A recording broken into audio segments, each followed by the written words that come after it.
This is Medea Benjamin with the group CODEPINK, and we are here to discuss the President's policies now to take us into a wider war in Iraq and in Syria, and about arming the rebels in Syria. The first person who will speak is retired Colonel Ann Wright, who is representing the group Veterans for Peace. My name is Ann Wright. I'm a retired U.S. Army colonel. I spent 29 years in the U.S. military. I also was a U.S. diplomat for 16 years. But in 2003, I resigned in opposition to the war in Iraq. Since then, I've been very critical of both Bush administration and now Obama administration's policies, war policies. Now the Obama administration is talking about continued work, military operations in Iraq and arming Syrian rebels in Syria. And this to fight what's now called ISIS. ISIS, which is a terrible group, there's no doubt about it, but ISIS being created because of the chaos that came out of the U.S. intervention in Iraq. Thanks, Medea. Thanks for having us today. As Medea said yesterday, over 24 organizations organized more than 9,000 Americans who called into that Congress to voice their concerns about this, about what we're doing here. You know, as Santiana famously said, those who don't remember history are doomed to repeat it. Well, when it comes to what we're talking about in Iraq and Syria right now, you know, we've seen this movie before. We know how it ends. We know exactly where this type of military escalation is going to end. It's going to end in more extremists, it's going to end in more violence, and unfortunately, it's going to end in more suffering and death in a region that's seen far too much of it. You know, I just want to say that while every person in America, of course, is always incredibly shocked when we find out about something like beheadings, it becomes really critical to understand what we're really talking about is killing.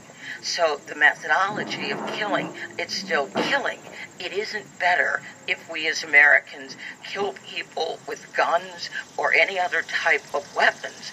What we really must find and really seek to find seriously is a solution that is peaceful, that allows people to live in peace. Peace at the end of a gun is not real. We have tried it for decades.